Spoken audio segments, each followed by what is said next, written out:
Hey everybody, we are back in the studio. Yeah, I always like coming back to the studio after a paint session because, like the next day or even 2 days after, because I don't always remember what I was working on, first off. And even if I do remember, it's gonna have changed. So, yeah, today we're checking this piece out. Nice and dry, of course. No sticky spots on it, which always makes me happy. I mean, that rarely happens anymore, but when I was getting started, that was one of the easiest ways to ruin my day, is go check out a painting and it'd be sticky. This is a terrible, terrible feeling. Anyway, so again, in our main studio in here, we have mostly fluorescent lighting, which is terrible. Anyway, so we're gonna take this thing outside and look at it.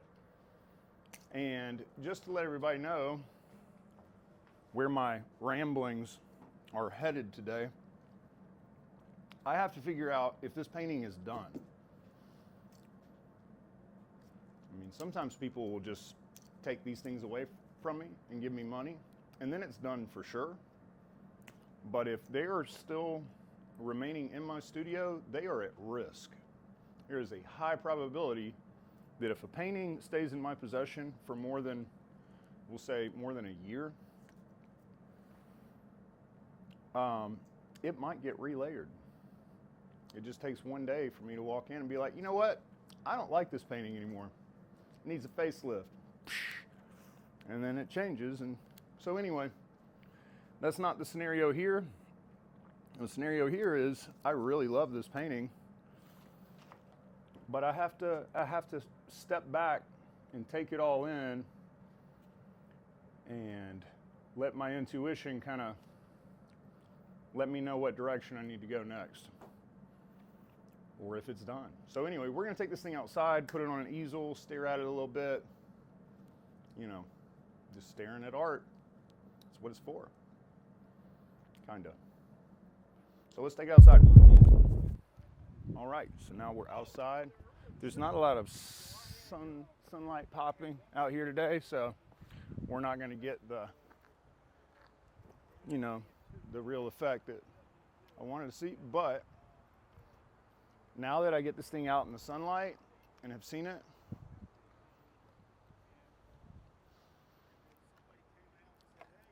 I think it's done. I think it absolutely is finished if I want it to be. So, and can I keep going with it? Yeah. And if I was going to add something to it, what I would probably do, I try not to premeditate this stuff too deep, but I do have to find like my entry point for the next layer. And I would probably put some sharp lines in it because I really like this line work that's in here. So I would like to add some like harder contrast with, like, geometrically speaking, and just run with black and white and let them kind of fight it out. Just let them fight it out, you know? And then I would go back and have to add one last little clear coat layer with a little bit of pigment in it, kind of just seal it all up, tie it all in. But this thing's awesome just the way it is. And I feel like this is the right orientation, but let's check it out. Let's flip it. You never know until you actually see it, like which way is which. And a lot of designers or people in the industry in general will kind of tell you, when trying to figure out what way a painting is supposed to sit, what orientation on the wall it goes, their rule of thumb is the darker tones are always going to be at the bottom to kind of ground and weigh out the painting, which makes sense.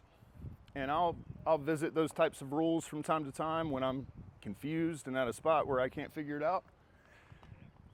But there are many exceptions. All those rules are kind of bullshit anyway, realistically.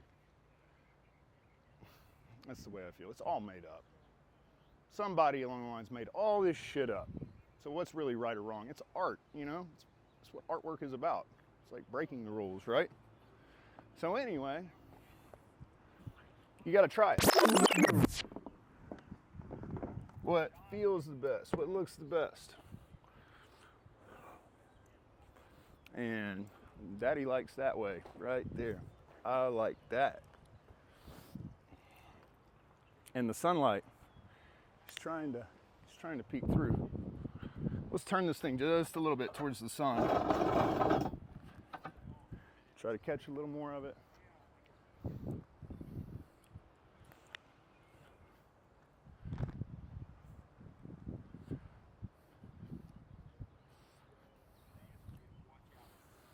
You know, we still have to see it one last direction, of course. That actually has its own cool thing about it too. I almost see a big eye up here now. Like I could make a big eyeball up top. You know, that's the thing about these paintings is you can just sit back and stare at it long enough to where you'll start to see form come out. But what I've learned is the less I like try to really zoom in with my own vision, the less I emphasize that, the more everyone gets to see in it. So it's like a way broader spectrum of, I don't know,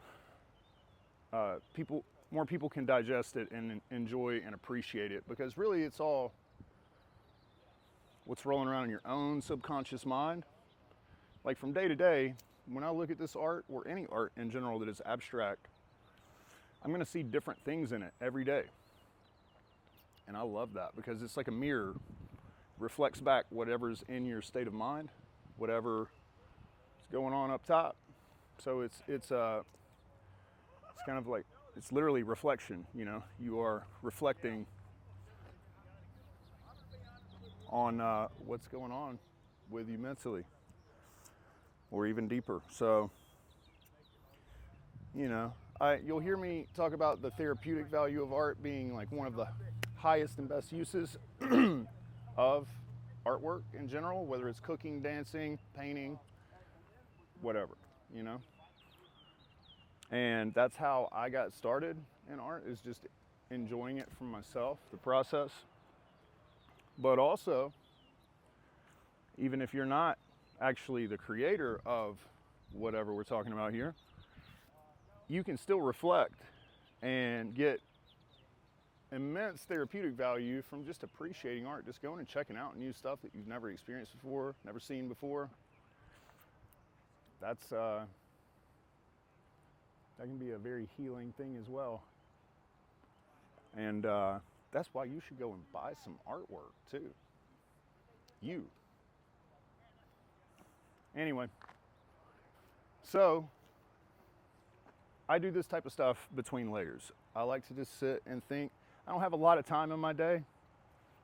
I'm a very busy person, so I don't get to just sit out here and hang out with my half-done painting for like 4 hours or something. That's ridiculous. No, I have to be quick about it still. But it's one of my favorite things to do. Is actually go in and soak it up and enjoy the art. So we're gonna take this thing back inside, and to sum it all up, I'm not gonna touch it. I'm not gonna touch it right now. I'm gonna go work on something different, because if I am not 100% certain in my gut that I want to relayer a painting, I know better. Because what that's looked like in the past is regret. So I'm not gonna go there. We're gonna pretend this one's finished. Sold. This is the prep hallway. So now Trent will be sanding this one and wiring it and at least getting it ready for hang. So when the buyer for this painting does show up, which could be literally any minute now. We don't know. It might be 2 years from now. We have no clue. But when they do come through the door, we're going to be ready to install it like that. So now we've moved the art, the work of art, back into the warehouse now, where we film our showcase videos and things like this. Alexander is our guy that takes care of all of the video, all of the content creation, social media, all of our stuff. He's a very unique, talented individual. And I am extremely grateful that he takes care of this stuff, because I am a horrible photographer, horrible video guy, whatever you call that, cinematographer. I'm not sure. Yeah, that stuff is just not in my wheelhouse. So anyway, enough about that. But yeah, we got to capture the content of all of it. I used to be very closed off to the idea of, showing too much of anything.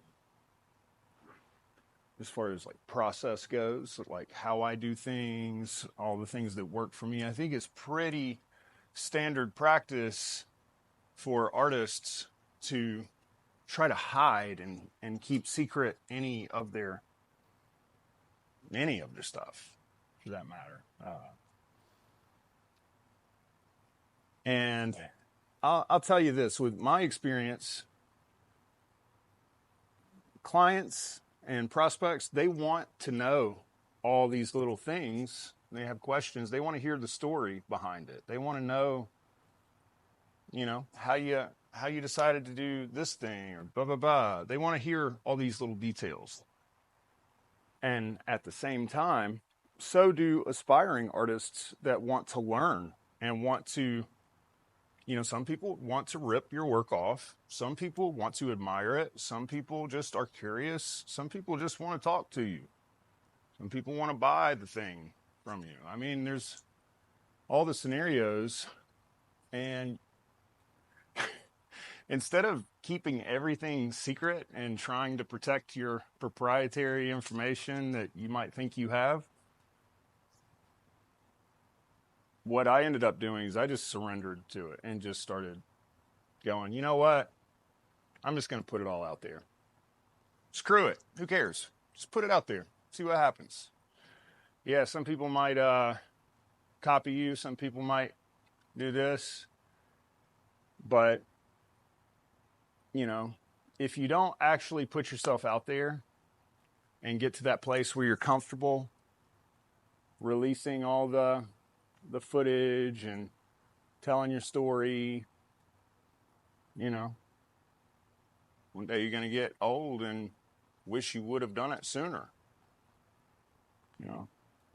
So anyway, I actually had a lot of hang-ups about talking on camera and even being on film to begin with. I don't care if it was just a photograph with me and other people from a dinner, or a video like this where I'm talking to camera. I was terrified to engage with a camera lens.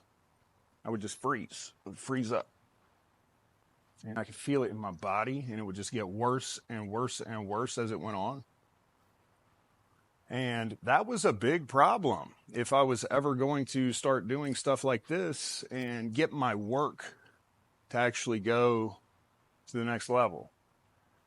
And so I committed to letting go of those hang-ups and I actually had a lot of help with it. I had a couple different coaches around that topic, and was able to let go of it pretty quick. And I'm sure you'll notice, like in my very first YouTube videos, it's pretty obvious that I'm very uncomfortable even being on camera or talking, but at this point, all that's gone. It just feels good to just ramble and just be genuine and not have to feel like I have to edit everything and everything's got to be so perfect.